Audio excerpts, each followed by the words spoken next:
Hi everyone, my name is Daisy Gideon and welcome to another episode of Real Talk. In this podcast we uncover the uncharted realities of Lebanon and the Middle East by introducing you to real people with real stories to shift the narrative about this misjudged jewel and the reasons why this region remained so tumultuous.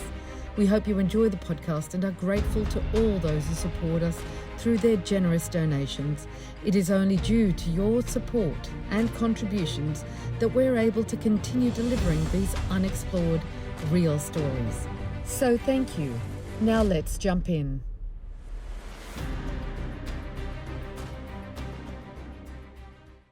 We're welcoming Amal and Josh. We're in Australia, we're in Sydney, and we're recording this podcast to discuss with the Palestinian Action Group the situation on the ground here for the Palestinian mission and the movement. And I'm very honoured to be sitting with you both. You guys have been incredible leaders for the Palestinian movement in Australia. And it's something that I've wanted to do. So being back here only a few weeks, I talked to my producer about setting you guys up as our first live broadcast. So thank you very much for joining me today. Thank you for having us. Yeah, good to be here. I want to start with getting an introduction because some of our viewers are global, so they probably don't know much about the Australian Palestine Action Group. So it'd be great for all you guys to introduce yourself. Amal, I know you're a lawyer, recently graduated, but give us your background and why you have taken so much of an interest in the movement. And similar, Josh, you've got a activism background quite a few years, long before this started last year. So we'd love to hear that from your perspectives. Yeah, so I'm the granddaughter of Nakba survivors. Both of my grandparents were expelled from Liz in Palestine in 1948. And my dad and his family grew up in refugee camps in Jordan. And my maternal family is also of Palestinian heritage.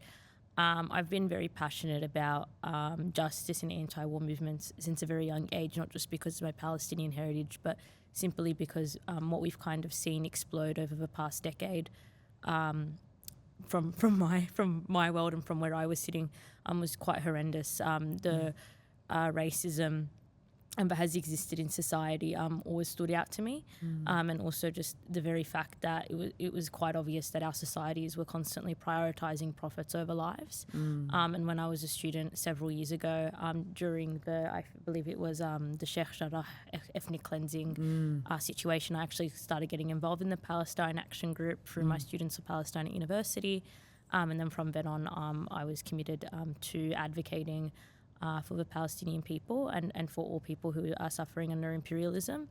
And over the past 12 months, obviously the activism that we've needed to done has been more urgent than ever, and been focused on, building mass mobilisations here in Australia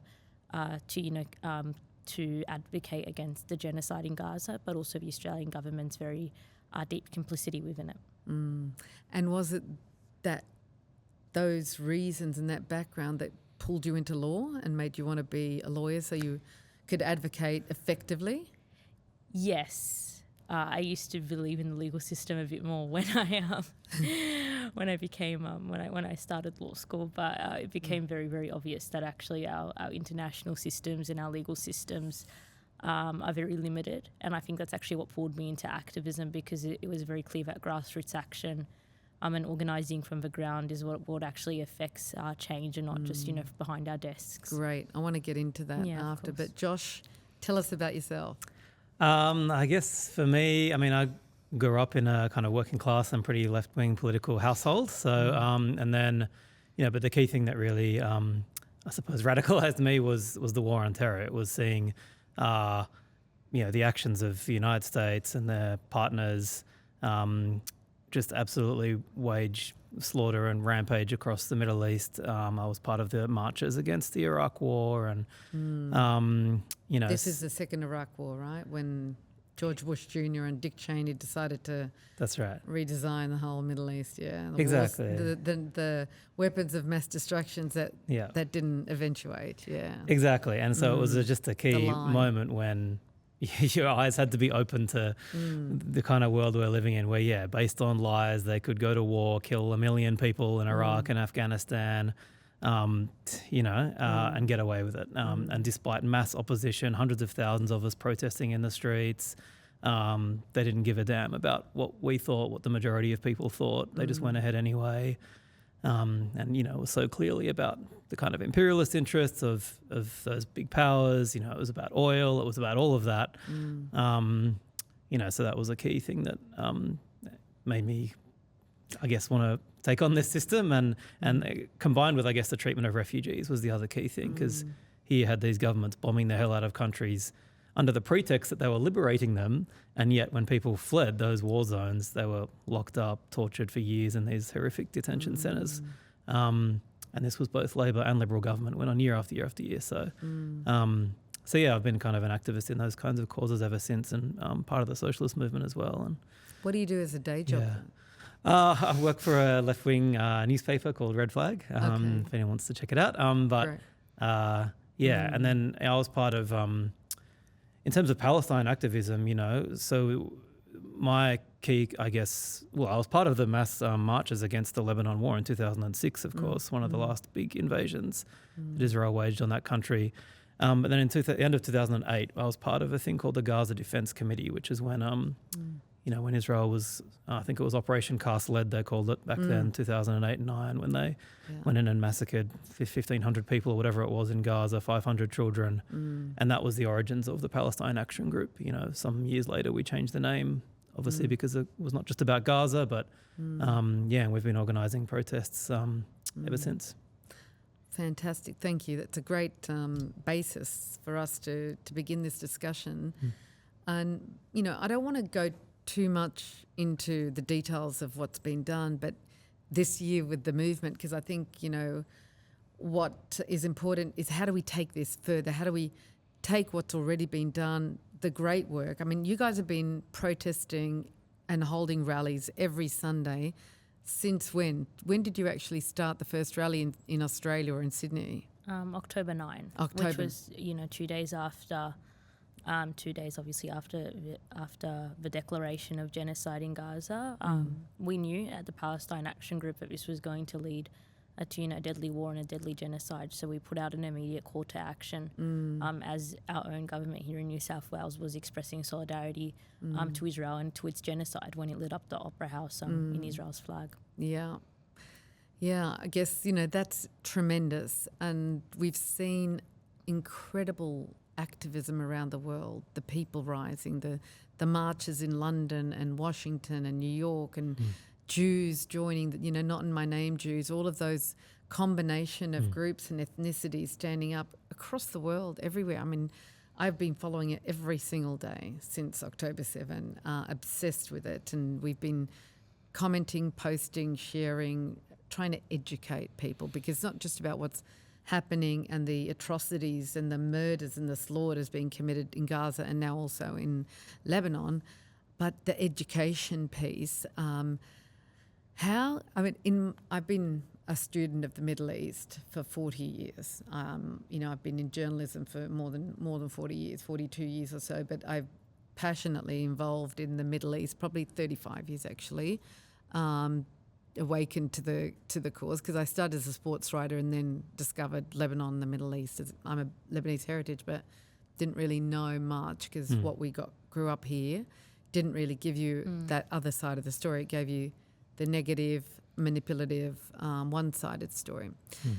But in my history and studying, and then I worked on the foreign desk at the Australian newspaper. I worked in Channel 4 in London. I've worked throughout the first Iraq War, second Iraq War, and never in my whole history have I seen activism as big as this, other than possibly when Nelson Mandela was, the call for Nelson Mandela. But still, the call for Nelson Mandela, and I was part of that, the whole world's watching, Free Nelson Mandela, which was moving and amazing, and, this is on another level. You've been around a lot longer, but in studying it, seeing it, witnessing what you've witnessed in the last 12, 13 months, how does that make you feel when you see so many people, different, backgrounds, standing up for Palestine? It just shows that on the basis that ordinary people are able to see a genocide, and they oppose it, despite what the vast majority of the Western governments around the world seek to do or say, or their actions. It's that ordinary people on the ground don't like seeing the mass bloodshed of any people, including the Palestinian people, and they're willing to stand up and fight back. But I think more importantly, what it also has shown is we're talking about over 13 months of sustained action, probably the largest and longest sustained anti-war movement, as you've described, in our history. And no Western government has moved an inch in terms of their material policy in relation to Israel.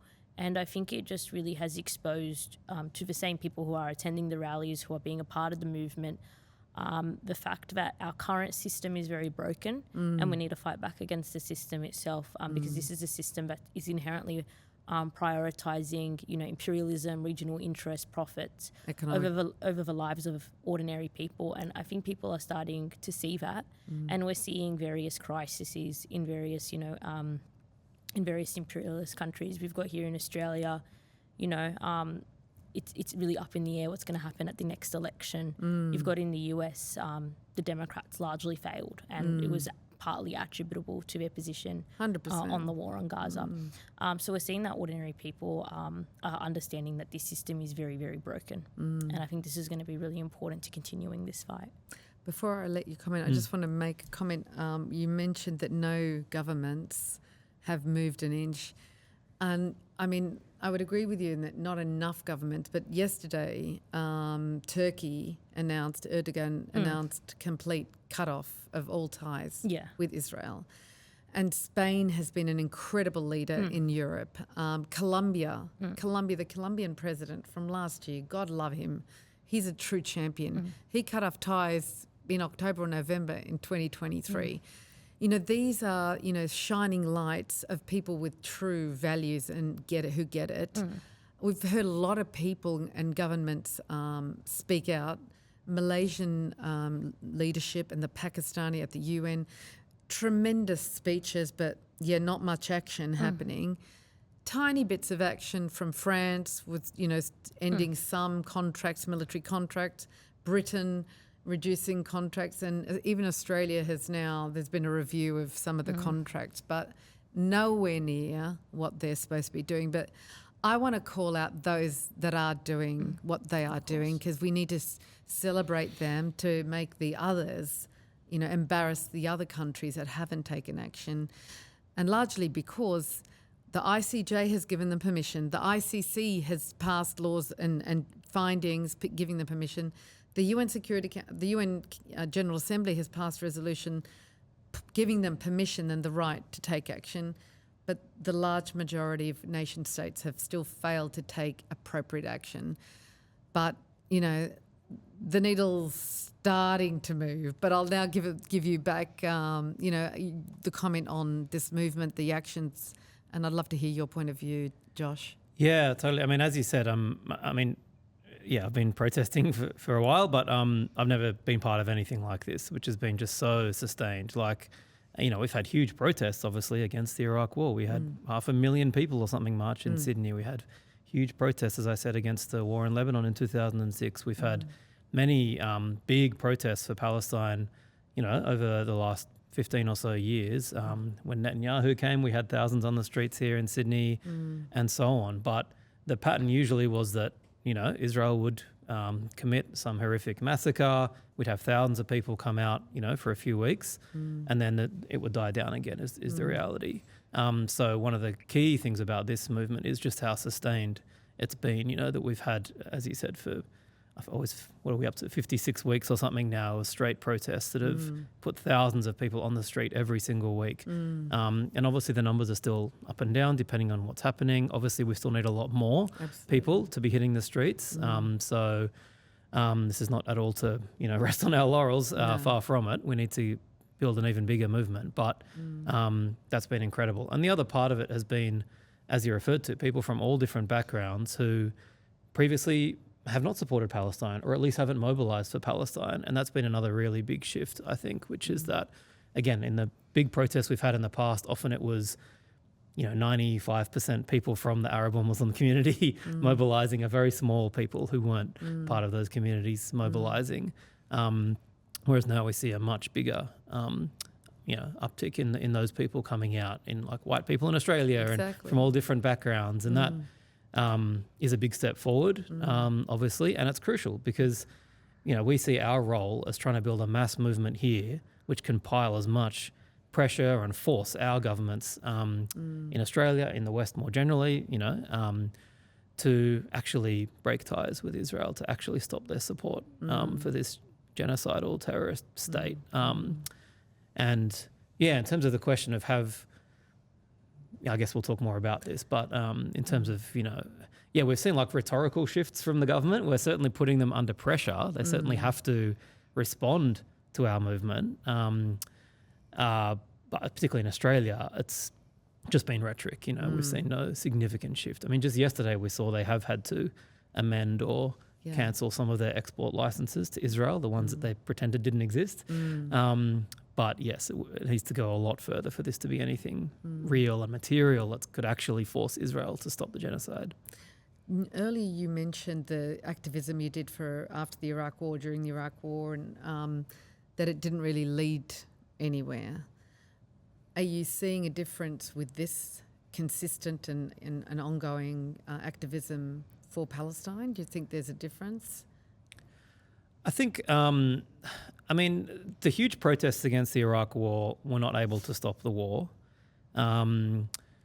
It doesn't mean they didn't do anything. I think it was important to set a clear signal that the mass of the population in Australia, but in lots of other similar countries, the UK and so on, that the mass of the people were against this war. It was important to send a message to the people of the Arab world that just because our governments are carrying out massacres and horrible torture and all the rest of it that they did, it doesn't mean that people were part of that. And that's important in terms of being able to build movements of solidarity from people from different backgrounds against our common enemies, those running these states that are carrying out these atrocities. I think it also limited the ability for the US to send even more troops into Iraq, and let's not forget, ultimately they were defeated. They did have to leave with their tails between their legs in Iraq and Afghanistan.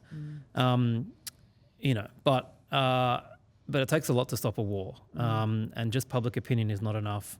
Just having some huge demonstrations is not enough. And that's what we're seeing now as well, of course, that we don't really live in a democracy. We live in a society where it's the rich and powerful call the shots. It's from Australia's point of view, the Australian state, it's the US alliance is crucial. First and foremost. And so, and that's why we see the Labor Party and the Liberal Party, united in terms of their common support for Israel. So, it takes a movement that can actually challenge this system in a more fundamental way to be able to, really pull their support for Israel in this way and actually break their alliances with other imperialist powers and so on. So, going back to the point of the people, and you mentioned the people are not aligned with their governments, but we've just witnessed in America, majority of Democrats, were against the war, and there was the majority of the population wanted the war to end, but they still voted for for Trump, who may be seen as an even more radical right-wing force.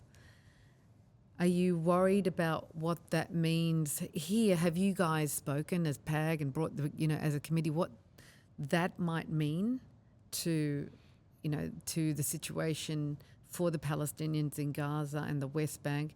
I never want to forget the West Bank and all of the occupied territories, because I'm shocked by seeing those settlers attacking, and destroying homes, and nothing's done, and it's so painful. It really is to watch it. And no one can do anything about it. It's just unbelievable. So I never want to not mention them, but nothing like the bombings on Gaza. But still, so what has been the take away from that? Or what was come out of your discussions on Trump and that leadership? And I want to lead it into the question of what's going to happen here, possibly next year with the elections. But we've seen public opinion is against it, but they go and vote. Have you had those discussions? Briefly. I mean, Josh made a really good point about this on the rally on Sunday, so I'll just let you talk first. Oh, sure. I mean, there's a lot to say about the US election, but one key thing is that obviously this was not on the ballot paper.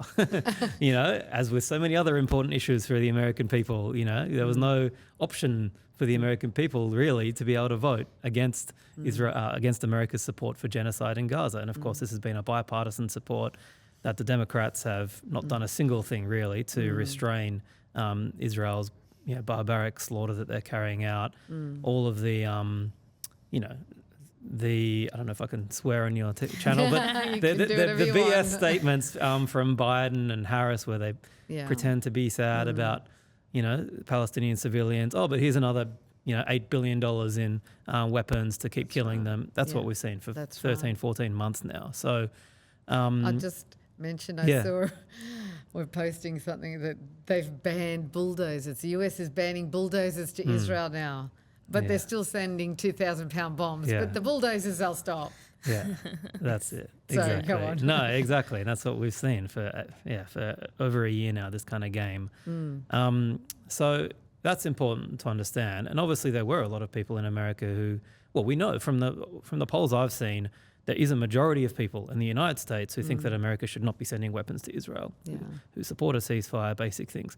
Doesn't mean, obviously, that public opinion is perfect. Far from it, you know. There's about a third of the population who do back Israel. There's a third, I think, which are more staunch supporters of Palestine from what I can see in the polls.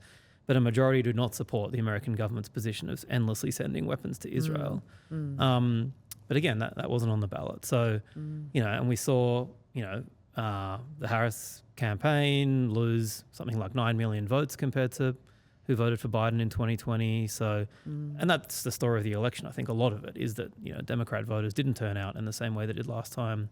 But for us, we don't mourn the end of the Democratic Party administration, given what I just said. They've been the worst in the whole history of Palestine in terms of backing this open genocide. None of that means, obviously, that we aren't very worried about what Trump and his administration stands for as well, because you just have to look at who he's nominating. Yes.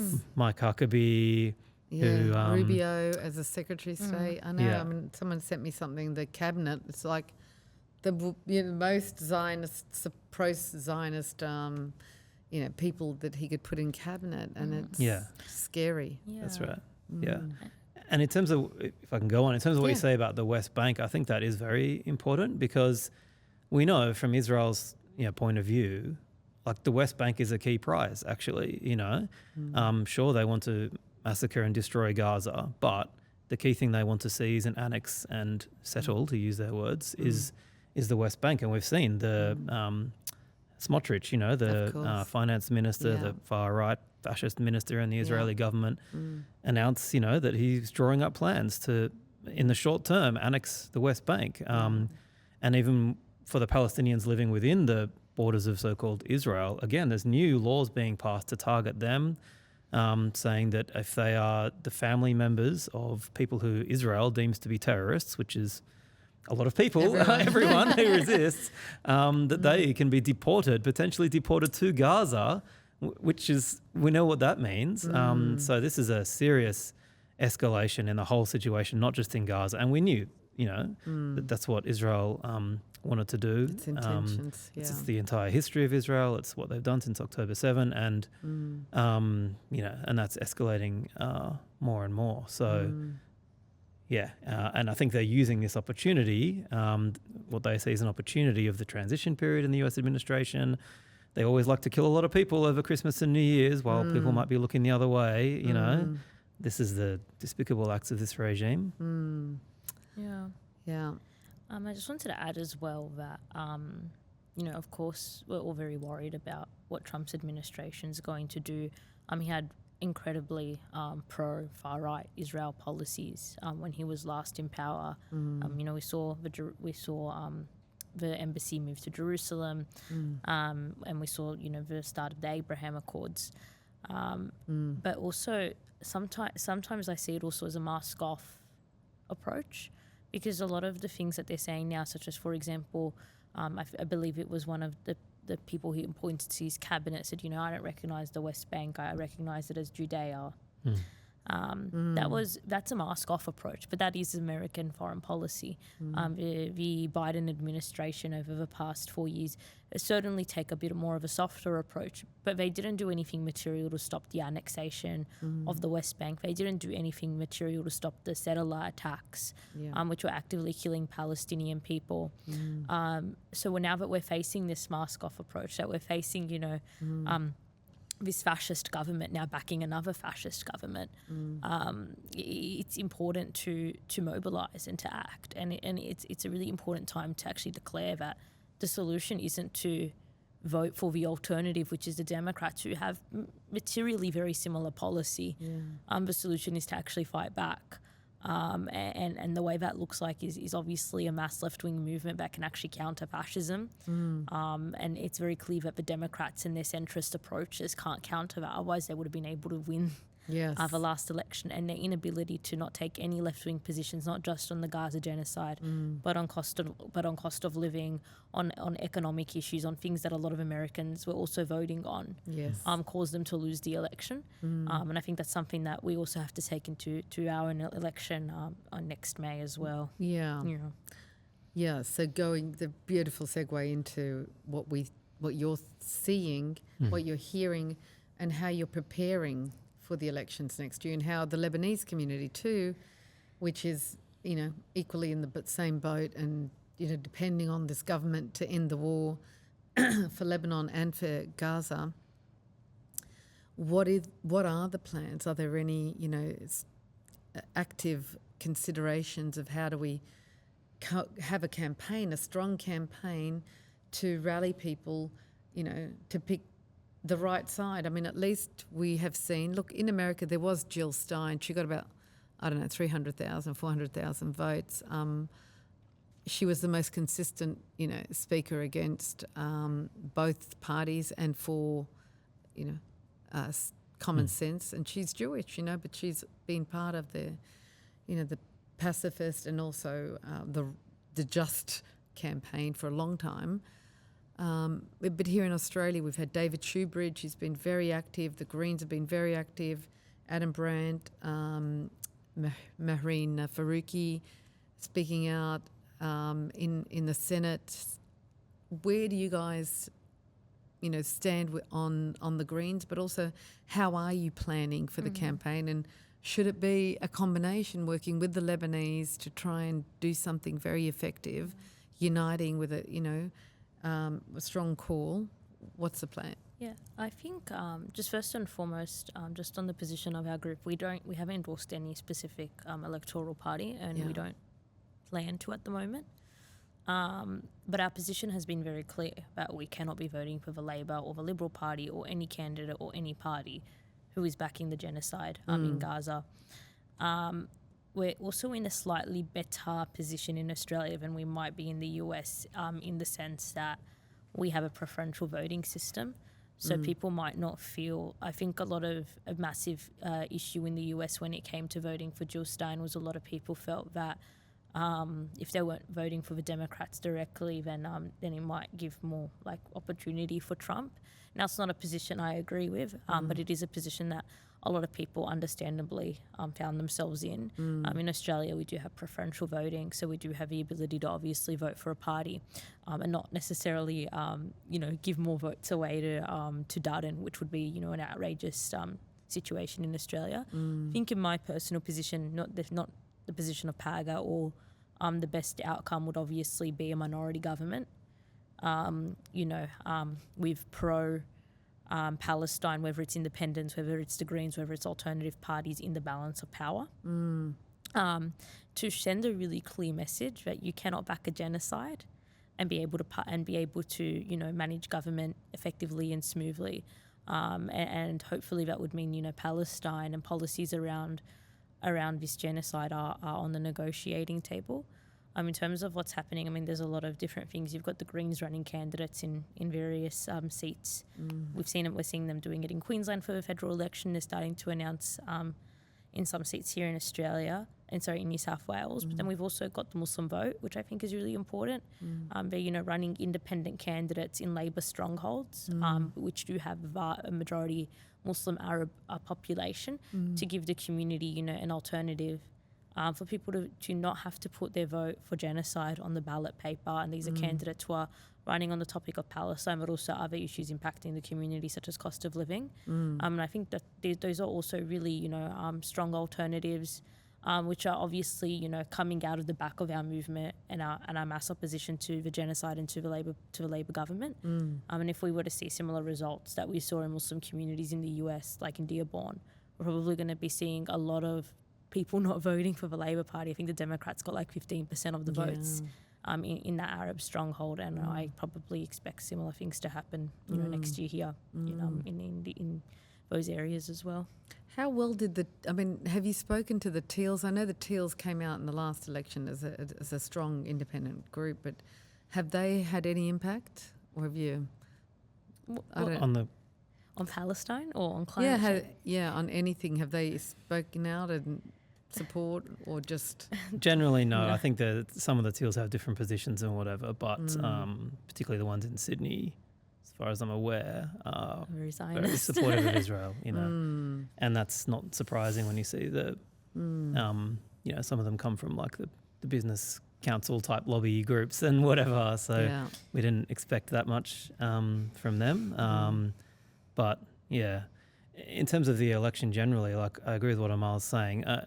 Like as she said, it's kind of too early for us to say exactly what, if we're going to back this or that candidate in the election. But obviously, it would be good if like Labor were punished for their support for genocide for the past year. And obviously, we don't want Dutton to win either. So so that means we hope the Greens do well. If there are pro-Palestine independents running, obviously that'll be a good thing as well. I guess from the Palestine Action Group's point of view, more strategically, again, while it would be good to see them punished at the ballot box, the government and everything, I think, our focus is on maintaining a kind of strong activist movement on the streets, which one day hopefully can become even bigger and have a bigger impact in workplaces and that kind of thing, because that, I think, still is where our real power lies as a mass popular movement. Whereas I don't think, just even if we could get a couple of MPs elected or whatever, I don't think that's going to be enough to turn the situation around. It's not going to be enough, but power rests in the political hands. It's like, we need to breed more politicians who have, the right values, but we also need to learn how to play the game. And, the Zionist Jewish Board of Deputies here in Australia and the APAC in America, the Jewish lobby in France and Germany and Britain, the key countries and other countries, but they're key countries, really know how to, squeeze power.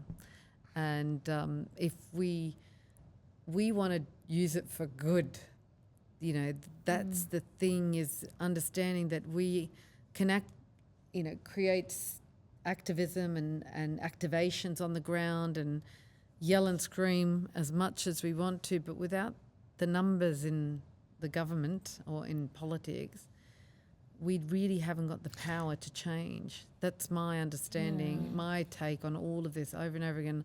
I keep telling people, you need to get interested in politics. You need to get in. They made politics a dirty word, right? Because they want us to think it's dirty. The good people don't want to get in politics. You dirty your hands. You sully your name.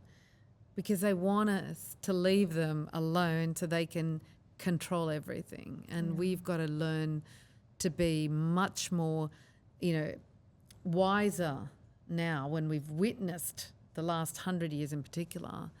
And we need to be able to put more people up or vote for the people who have got the values and lift them up. I mean, like I'm saying the Greens, give them more, senators or, people in at least give them more voices in Parliament. But really it's all politics. Everything is politics and economics. Economics has control over the politics because they want the money. They have the money power, the money hand. But the politicians at the end of the day do hold all the power in every country. I just wanted to, I do slightly disagree. Go for it. In terms Happy to of, hear that. that's Go okay. on. Just in terms of the lobby, I mean, we do have a Palestinian lobby in Australia.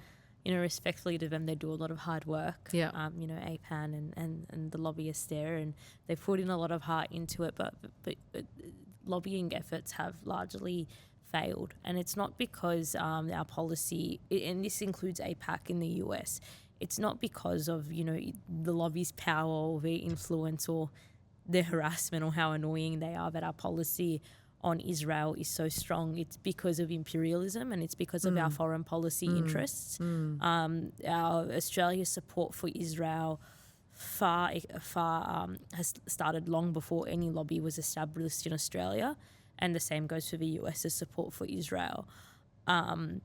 What the lobby is able to do functionally, it's obviously able to provide a lot of ideological and a lot of PR support for Israel.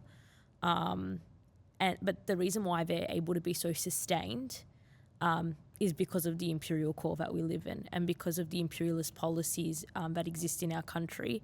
It supports their existence and it supports their views and their values. So if we were to all mobilise and if we were to all, join politics, we would be able to create a crisis in the system at most, but we wouldn't be able to actually disrupt the system entirely. I think there are just a couple of examples of that. We've got Fatima Payman, who is a Labor politician who was supportive of Palestine, and the result was she was expelled from her party.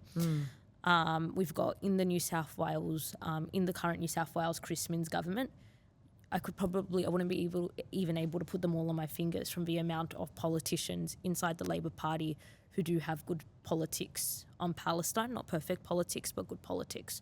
But when it comes to their role in the House, they're silent. We're talking about, politicians who 2-3 years ago were attending our rallies actively, and now that Chris Minns have put on an outward ban, don't counter our position on Israel. They're not countering the position on Israel.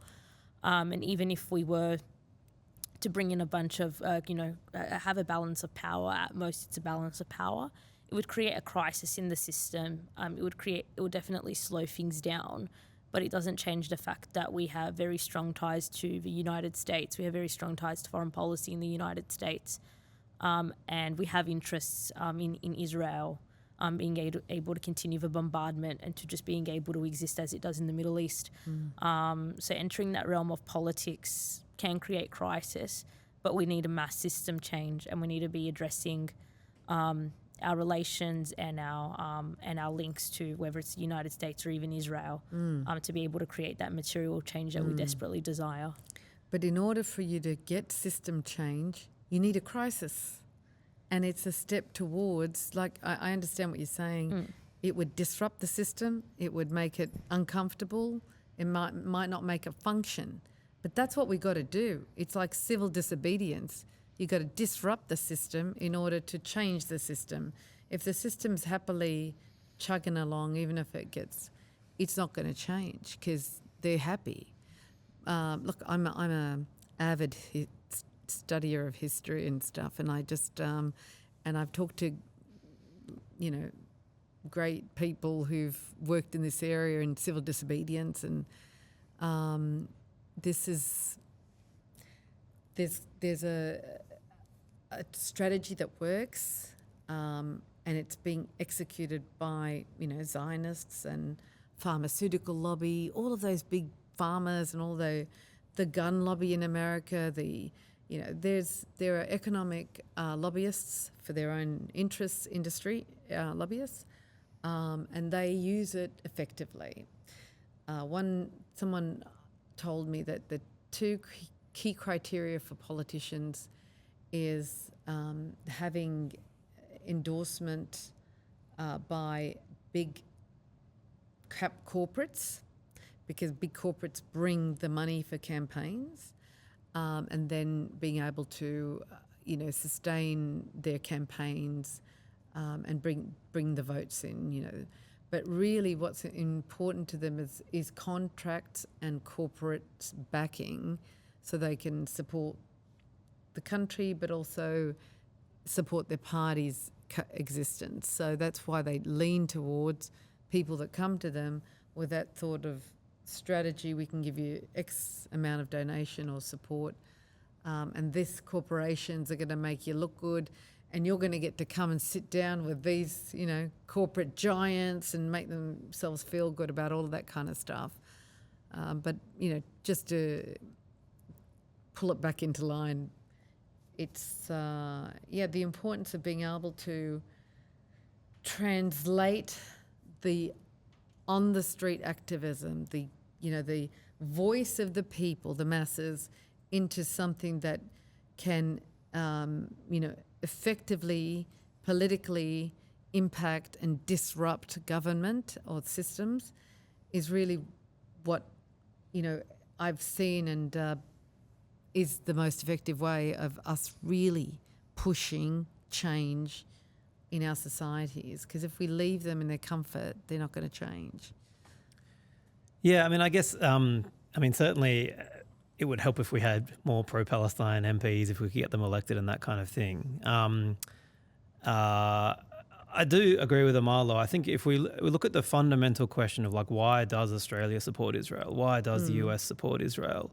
It does go to the whole question of their interests as a ruling class in those countries who run those states, and their imperialist interests in the Middle East. And that goes back to the very foundation of Israel, of course. I think we're coming up to the anniversary of the Balfour Declaration soon in November sometime. Why did Britain, in the first place, choose to back the creation of a Jewish state in Palestine? Why were they backed by the United States? Why has Australia backed them?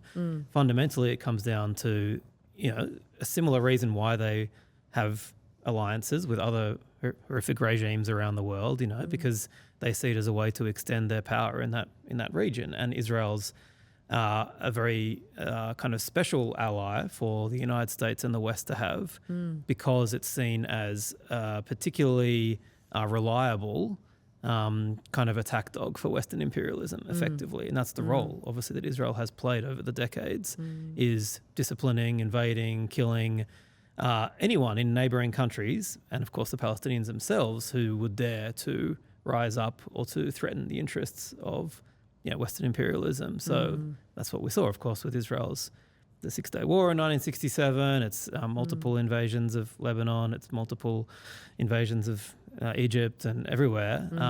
Played a crucial role in putting down the kind of insurgent Arab nationalist movements that we saw in the 60s and so on, which, at least rhetorically started to challenge some of the interests of the imperialist powers and everything. So yeah, that's why I think, as Amal said, it's not so much, even if we had a very, massively cashed up Palestinian lobby in Australia that was doing all of that, I don't think that by itself would shift Australian policy, actually, because, again, the bigger question is who's going to fight for the interests of the US and their billionaires in the Middle East? Well, Israel is the state that they know they can rely on to do that. And, of course, they have other allies in the region, the Egyptian military regime, the Saudi regime, et cetera, and of course they, do dirty deals with them as well. But one thing that's special about Israel is the fact that it is a settler colonial state built mostly on an implanted, population that have come in from outside, and that's, creating a Jewish state within obviously the Palestinian land. Means that there's more of a stable domestic base of support for that state. Whereas a lot of the other regimes, which America has backed over the decades, have a annoying habit of getting overthrown through uprisings and revolutions. So that's why Israel is kind of special and important for the US, especially when we're entering a world of increased imperialist tensions. Of course, the rivalry with China is the main thing on the mind of those who run the United States empire today. And so they want allies like Israel even more, I think, than they ever have. Allies that will kill a lot of people in the interests of imperialism. That's the horrific logic that governs our society, I think. So, yeah, that's why I think we need a kind of... ultimately, we need a rebellious movement which can challenge the system here. So part of that will be getting people elected, hopefully, but I think the main thing will be the power that we can build outside of Parliament to challenge that system. Thank you. Yeah, I agree. Nothing's easy. It sounds like you can throw comments and make it sound easy, but it is a complicated, or it's about moving the needle on many levels in many areas in order for it to be effective. So tell me, what do you find? I mean, we've had some challenges. You've had some challenges, especially the legal challenge for the rally on October 7th or October 6th that you won successfully, fighting the police. But seeing what happened, and this is like coming on the heels of the assassination of Sayyid Hassan Nasrallah, the head of Hezbollah, we saw an uprising in Australia in particular. Well, it happened all over the world actually with the Shiites or those who support Hezbollah, and the pager attacks and all of that stuff, the annihilation, like this concerted effort by Israel. How did that impact you? Because you don't want that. You haven't been violent. The rallies have been phenomenally successful, peaceful, maintained a true professional, persona. People behaved exceptionally well, and that has been 99% of the rallies around the world have been trying to, knowing that if you got excited or a bit aggressive, they were going to tag you as terrorists or tag us as terrorists, and they still tagged us as terrorists anyway. Said we're the violent ones, and the number of videos, like it was 1984. No, they're hitting us. The Zionists are hitting us, and you're calling us the terrorists and violent. I mean, we've shown a lot of content on that, but how did that impact you, that event, and how has that impacted long term? But I just like to know what happened here at that time, because it was a critical time, and I believe it was managed well. But I'd love to hear from you guys on that. Well, functionally, I don't think the nature of our protests changed. I don't think they became aggressive or they became not peaceful or any of the sorts. I think just functionally and on the baseline is that no matter what anyone thinks about Hassan Nasrallah, of course there are varying groups, varying views within the movement itself, but within the wider Arab community or the wider left-wing community, assassinating him was a war crime, and it just proved that Israel was able to violate almost every rule of engagement under international law. Yes. And it was able to act with full impunity. Assassinating any leader it's a clear escalation. It's a war crime for a reason, it's an extrajudicial assassination. On top of that, at the same time he was assassinating, we were seeing the ground invasion of Lebanon. So naturally, of course, a large amount of the Lebanese community were now joining us in our mobilizations, and they were welcome, because at the end of the day, Zionism as a construct, as a concept, as a philosophy, movement goal. It oppresses, ideology. It doesn't just oppress Palestinian people. It oppresses all Arab people, and really it oppresses all ordinary people around the world, because it's an arm of imperialism, and it just constantly proved that we live in this world that prioritizes profit and bloodshed over life. So of course those mobilizations were welcome. But what we saw in response is that because of these racist terror listings, which has listed both Hezbollah, which has listed Hamas and a lot of other governments really, or members of government as terrorist organizations, groups and governments that actually pose no threat to Australia, that none of their goals have anything to do with Australia, and they've listed them as terrorist organizations. It was allowed a lot of racist commentary in the media for a whole week, which used it to tear down our rallies. But the reality is, it was people opposing the invasion of the south of Lebanon. It's not. But they carried Hezbollah flags. Yeah, and it's not, and we obviously advise people not to carry those flags because it's unlawful. Inflammatory. It's unlawful. I wouldn't say it's inflammatory. It's unlawful. But the reality is putting our own views of Hezbollah aside, it's not unnatural to see members of a Lebanese community backing a group that they perceive are the only group defending them against an invasion from a foreign country. And I think the government seeking to, criminalise that just showed how racist they are, and that they didn't really care about the reality on the ground, which was Israel, was carrying out an invasion. Israel was massacring people, and Israel was breaking all rules of engagement. The only flag that I think is inflammatory or that should be criminalised is carrying the Israeli flag, which has butchered hundreds of thousands of people. So, you know, I think we can have political discussions about Hezbollah and the purpose of Hezbollah, whether we agree with Hezbollah's politics, but just putting all that aside, I don't think people should be condemned for, you know, carrying that flag, because for a lot of those people, I mean, they're nationalist views, but for a lot of those people, Hezbollah was the only group that was defending them from an invasion. So I don't think they were carrying them to, you know, be inflammatory or aggressive or to be hateful. I think it was quite the opposite. Yeah, so, and as you already pointed out, and as Amal just said, the key thing about that in Australia was the sheer hypocrisy of this whole media beat up and this political pile-on, and the same people that were backing a literal genocide in Gaza, 200,000 people dead up to in Gaza are the estimates, and now backing yet another invasion of Lebanon, the fourth major time that Israel has invaded Lebanon, had the nerve to call people carrying a piece of cloth terrorists, you know, like, honestly. So, so that was what was happening. And critical. Yeah, and the history, you know, like the media here are so vacuous. Like they never talk about anything in context with any history.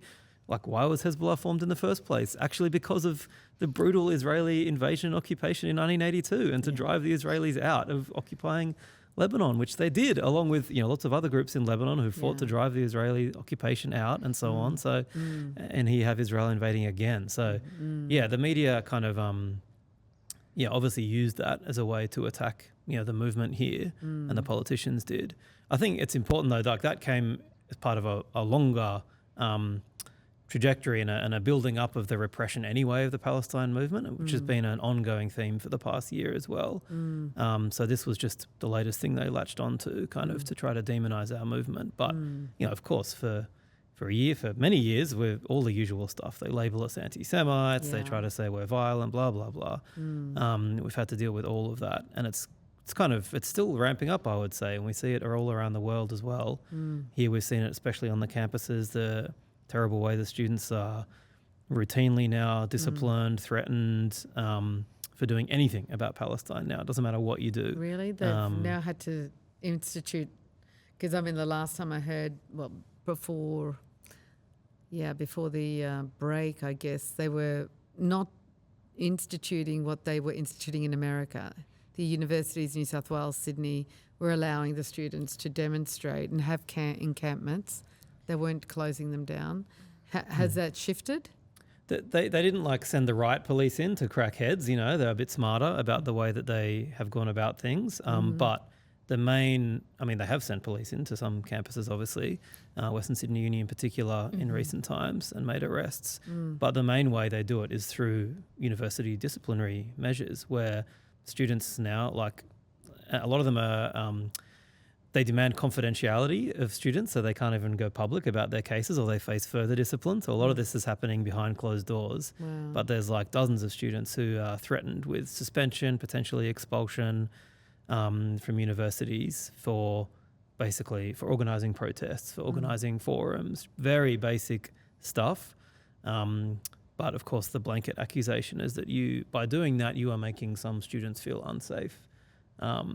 You know, which is ridiculous, of course. Universities, of all places, are meant to be places where you can talk about what's happening in the world. But challenge. No, if you talk about each other, ideas, yeah. That's right.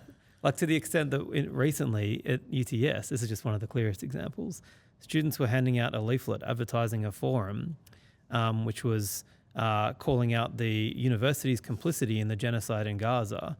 And they were directed by the Vice-Chancellor personally, or security were directed rather, to say those leaflets were banned because you can't use the word genocide because that can be triggering for some students. So to talk about what's actually happening in the world is deemed to be beyond the rules. It's, part of this, you see it in different ways manifesting to reduce the amount of words or the type of words we're allowed to use to express the reality. Everything is anti-Semitic now. I'm going to say I want to go and brush my hair or have a blow dry, and suddenly that's going to be anti-Semitic. It's like, what are you talking about? That's how bad it's getting. Yeah. But watching, from a legal perspective, watching countries pass laws to, suppress and oppress the voice of reason or fact around the world, that's how far they have to go. That's how powerful the movement has been, that it's forced governments and the Israeli lobby in those countries, obviously, to force governments to do that. And a friend of mine was telling me about I can't remember exactly the case, but it was a police commissioner who they were trying to accuse someone of being, I can't even remember the details. Something about them accusing the rioters of being, using terrorist words or something, but the police commissioner had to come out. Oh, yes, it was to do with a recording where they said, "Gas the Jews." Oh. Do you remember that? Yeah. Yes, And that's how it. they had Repression. manipulated the audio. Yeah. The police had to took it away to break it down. Yeah. Can you tell us that case? Because that was fascinating to me. Yeah. I had no idea, and I got told about it recently. So that's what Josh was kind of referring to, and he said the repression was long before, our October 6th rally, because of course after our very first massive mass march was banned. So what had happened was on October 9, we had mobilised on a snap action. We had marched to the Opera House.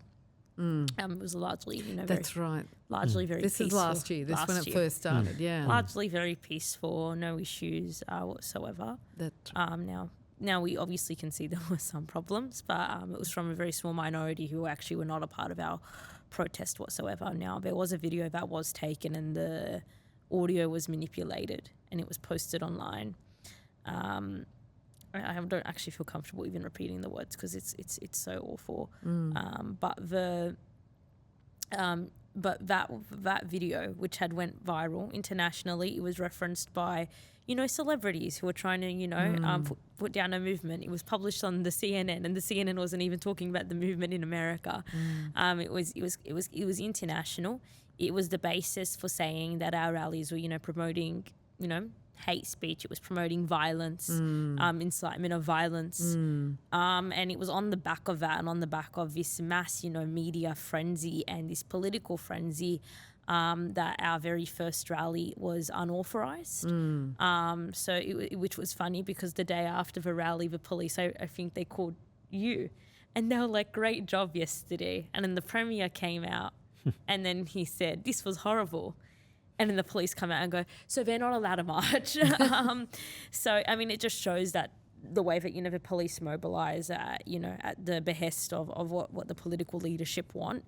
We have seen that and a lot of those defamatory remarks. But even when we have been, when we are largely peaceful, I think we were reviewing, the affidavits of the police, during our court case, and they were trying to make it out in the media. It was about safety concerns and spacing and the flags. And then you open the affidavit and it starts talking about how we chant from the river to the sea and intifada and things like that. And they were using a lot of these political criticisms to, further their court case and their case against us. Or they were unsuccessful. And we see that everywhere and just the frenzy just globally. But I think functionally what it does show is that we're kind of on the upper hand ideologically. The masses, they understand that our governments have no red line when it comes to the state of Israel, specifically the Western governments. The masses have decried against this genocide. They refuse to be complicit in it. And ideologically now they know that Zionism is awful, that Israel is awful. 2-3 years ago we could not say that there was a mass of people who knew how horrendous and how depraved the state of Israel was. The Zionist state of Israel. The Zionist state of Israel. But of course, there's a lot of great Jews out there. Yes. I have a lot of very close, strong friends across the world who are, mortified Yeah, of course. Yeah. And the reality is now that they're coming out and they're trying to say that ideologically we're the wrong ones. So Yes. they try to have this, PR war. But Yes. even then, despite all the attacks, whether it's in the political sphere, in the media, they've tried to delegitimise from the river to the sea, calls for intifada, the people haven't been deterred. And they've continued to, fight back. And I think that's what I think is the big positive out of all of this. But I do want to tell the audience, because they're probably thinking, well, because you didn't tell us the story about that video, because what they were chanting, I believe, was "Where are the Jews?" Because there was that rally we're talking about last year, when because they didn't want the Arabs to come to Australia to the Opera House. I'm trying to remember the facts, I think. And I think they were chanting, "Where are the Jews?" instead of "Gas the Jews." And then they manipulated the audio, which the police force, unlayered the manipulation of the audio. And they had found that the words gas was applied to the audio to manipulate it. And that's what went viral around the world. And that's what, was contentious. But I wanted, to finish the story because a lot of people I didn't know about it until a few days ago. And I thought, So it's a lot just of people know, some of the story, but we need to finish that story for them. Just because, even to this day in Israel, the Israeli media and the Israeli internal police, Shin Bet, are uncovering evidence of Netanyahu's manipulation of the October 7 reporting, and what he delivered in his cabinet started pushing out to the media, to everyone, was manipulated, and they're uncovering that now. And I don't know if you saw the video from him yesterday, like he's standing up saying, now they're attacking us from within, we're fighting a war, and now they're trying to say that we're manipulating their facts. And obviously it's a desperate move, because he only makes videos when he's desperate to say, and he does it, and this is analysis of when he speaks in English, he's speaking to the Western world and to the Jews in the Western world and to political leaders. Yep. When he speaks in Hebrew, he's speaking to his own people because he needs them to believe him. So this video was in Hebrew, talking about the internal investigations into him and his office, the Prime Minister's office, and all of the manipulation of facts that have been from October 7 last year to more recently the stuff that they released to build the magazine in Germany, manipulating about Hamas is apparently happy about the not wanting to continue with the ceasefire negotiations and the hostage releases, and this was all fake that was, fed to the media.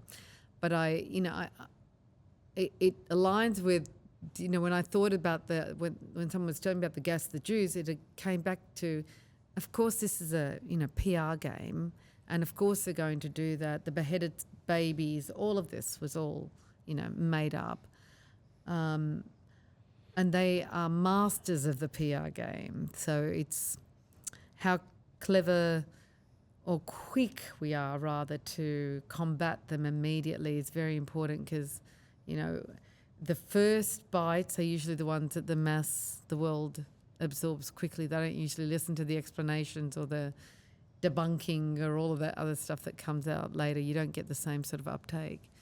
But before we finish, we're going to wrap up soon, but I want to talk about the media and the complicitness of the Western media, Australian mainstream media and the Western media.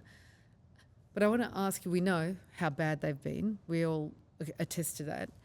But I want to ask you if you've seen any shift in any, levity in their staunchness for support for the Zionist movement and the Zionist regime of Netanyahu and everything that the Israelis are doing. I'd like to hear that from your perspective, whether you've seen that here in Australia in particular, because you're based here and you're probably, being attacked. But I also want to know if you're being approached by mainstream media. We're only approached by mainstream media when we're in trouble. Like, they think we're in trouble.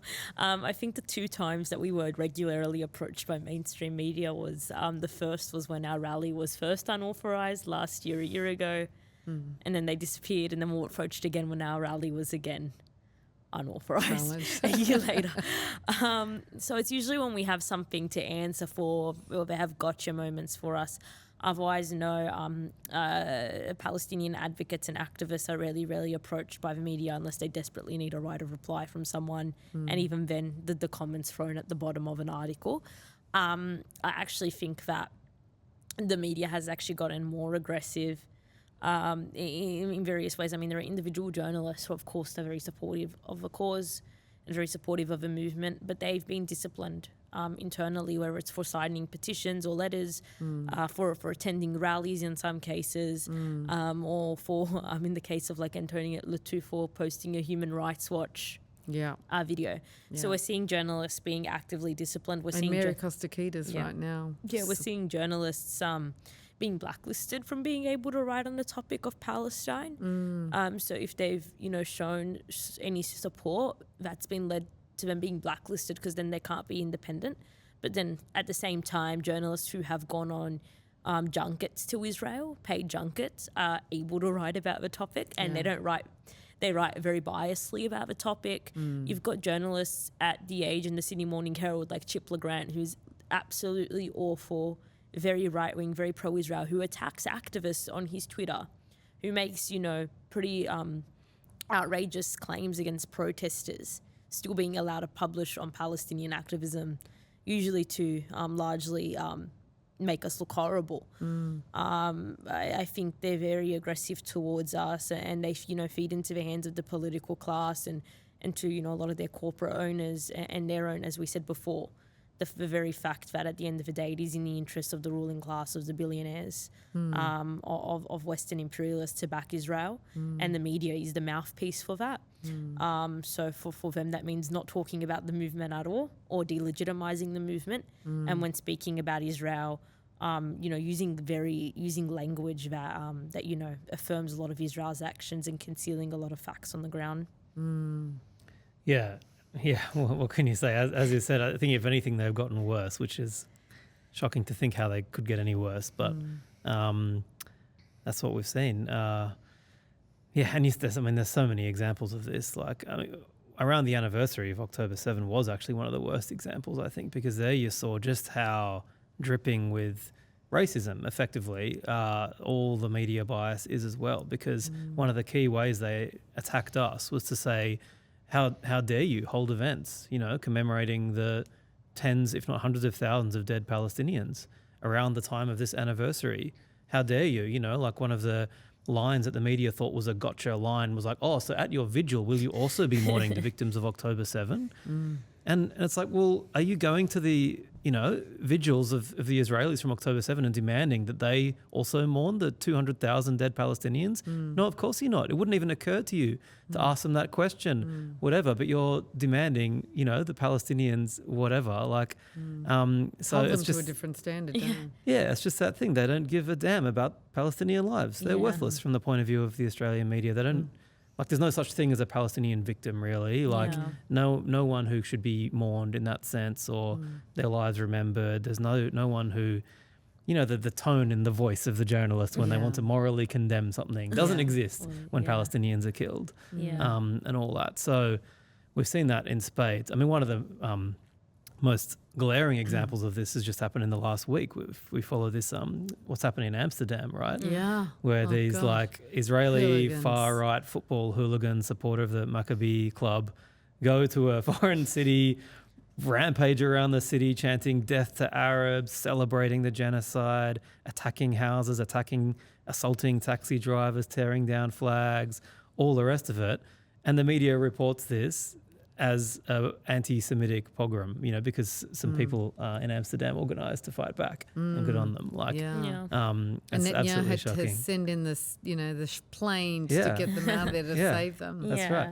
And media, even mainstream media outlets, initially, some of them, like Sky News, it reported actually a factual account of what happened and then deleted their report. They don't usually do this. This is like extraordinary, the lengths they're going to. But it's like, what's that old saying? The first casualty of war is the truth, And of course, again, this is the role of the mainstream media, always has been, to try to justify the status quo, justify the unjustifiable in this case. And yeah, as we already said, the fact that they still, more than 13 months on, are banned their journalists from using the word genocide, from using the words ethnic cleansing, any of these things, it just says so much about it. Even the Israeli press, well, not most of them, but like Haaretz, even they talk about this as an ethnic cleansing in Gaza.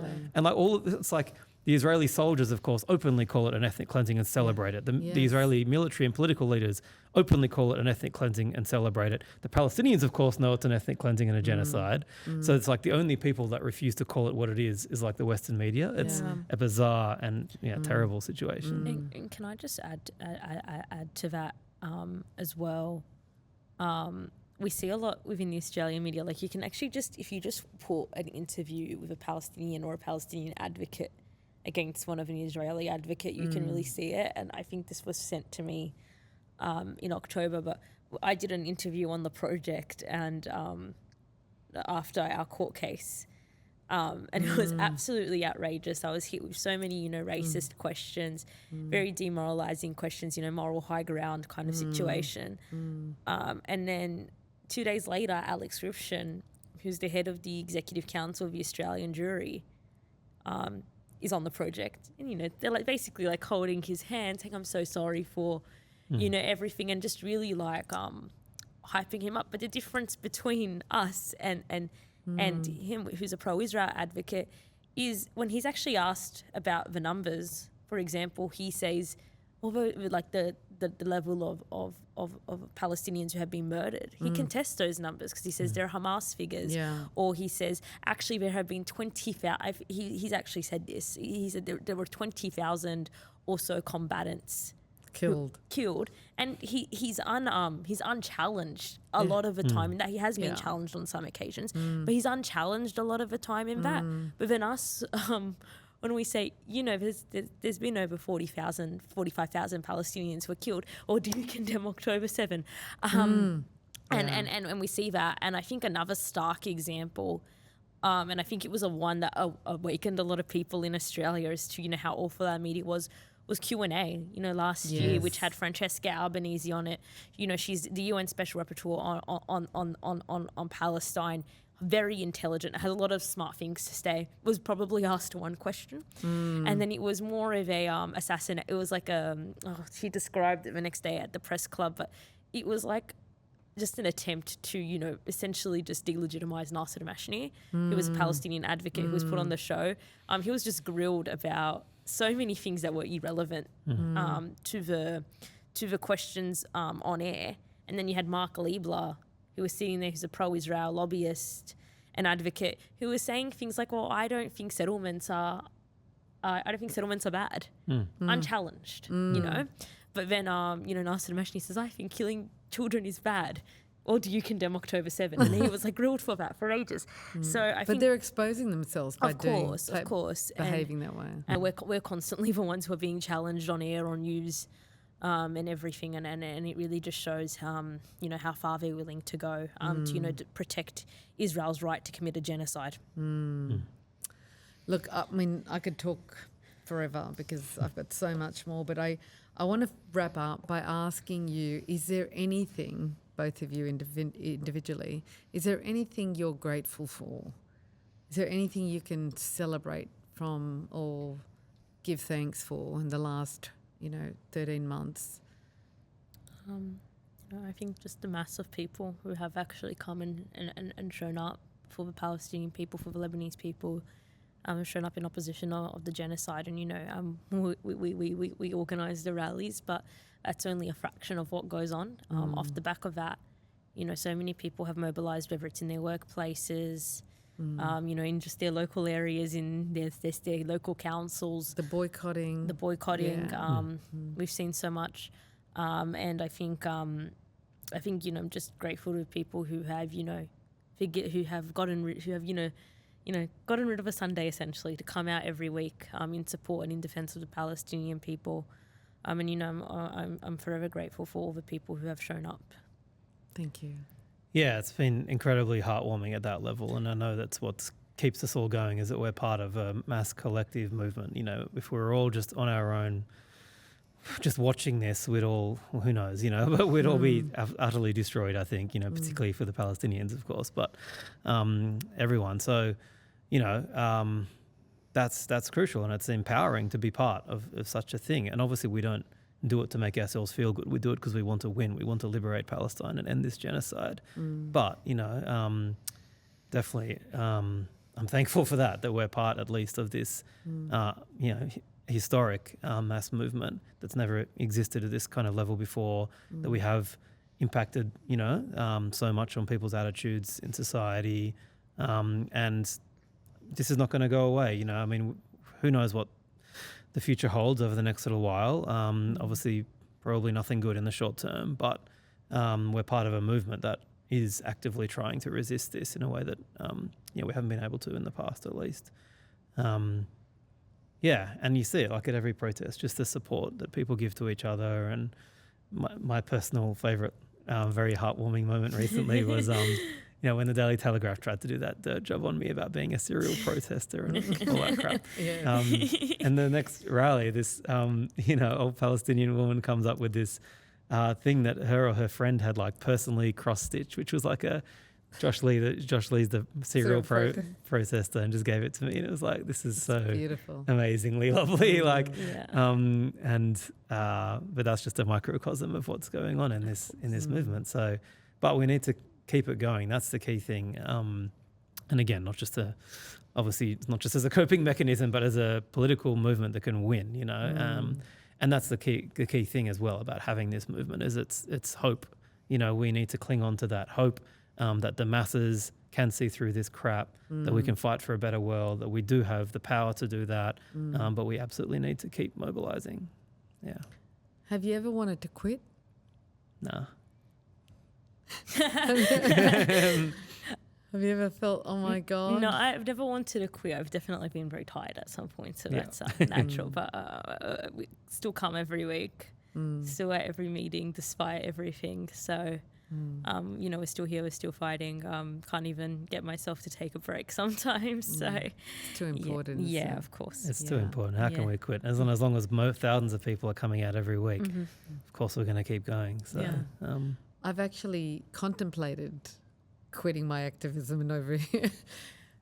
And then I thought about it, I'm thinking, oh my God, then they would win. Exactly. And there is no way I would allow that evil to win. It's just, I got to learn to take breaks. I've got to learn to, rejuvenate. But the thought of stopping and letting them win was mortifying for humanity, not for me wanting to lose a competition. It's got nothing to do with that. It's about, what if everyone quit? Where would humanity be? Oh my God, we can't quit. And there's actually this really good story. I don't know if it's true or not, because I'm very young. But there's this story of this man who during the Vietnam War used to sit outside of I don't know if it was some important building in Washington. I don't know which one. And he used to just sit with a candle, I think, every single day throughout the entirety of the Vietnam War. And someone said, well, you're not going to change anything. And he said, well, I need to do this for my own humanity and for the sake of humanity. And I think that's a big aspect of our mobilizations as well. Yeah. Yes, I have heard that story. Yeah. Okay, so I didn't make it up. No, that's right. Yep, it's for him.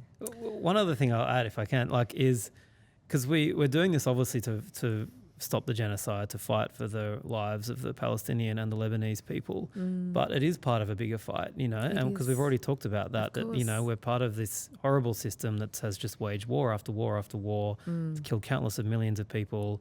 That affects everyone. This is not just an issue about Palestine. This is an issue about the whole world we live in, about, we want to live in a world of equality without this racist depravity everywhere, without endless preparation for the next barbarous war. They're spending $500 billion on nuclear submarines while we've got obviously a housing crisis, poverty, everything else. So this is a fight for all of us.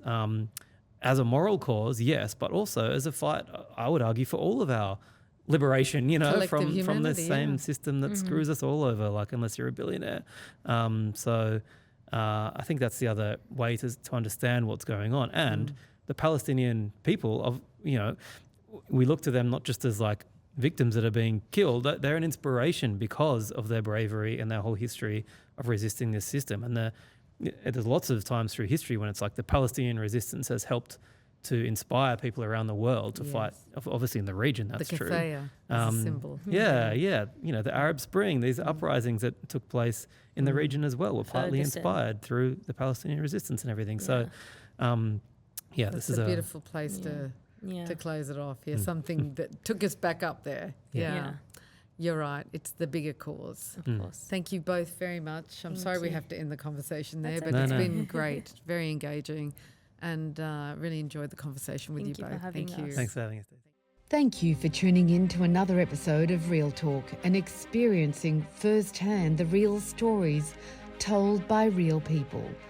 I hope you found value and meaning and encourage you to subscribe to my YouTube channel or wherever you get your podcasts. Your ongoing financial support is vital to our ability to continue delivering these stories, so please remember to click on the donate button in the description, giving only what you can afford.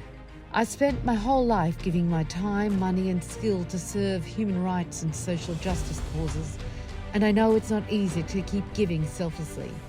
But this work is important because the mainstream media has failed to live up to their obligations. So we need to step up, speak up, or we're no better than them.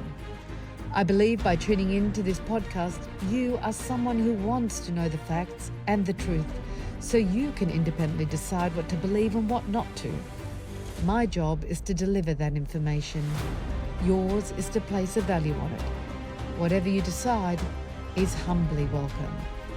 Thanks again, and see you on the next episode of Real Talk.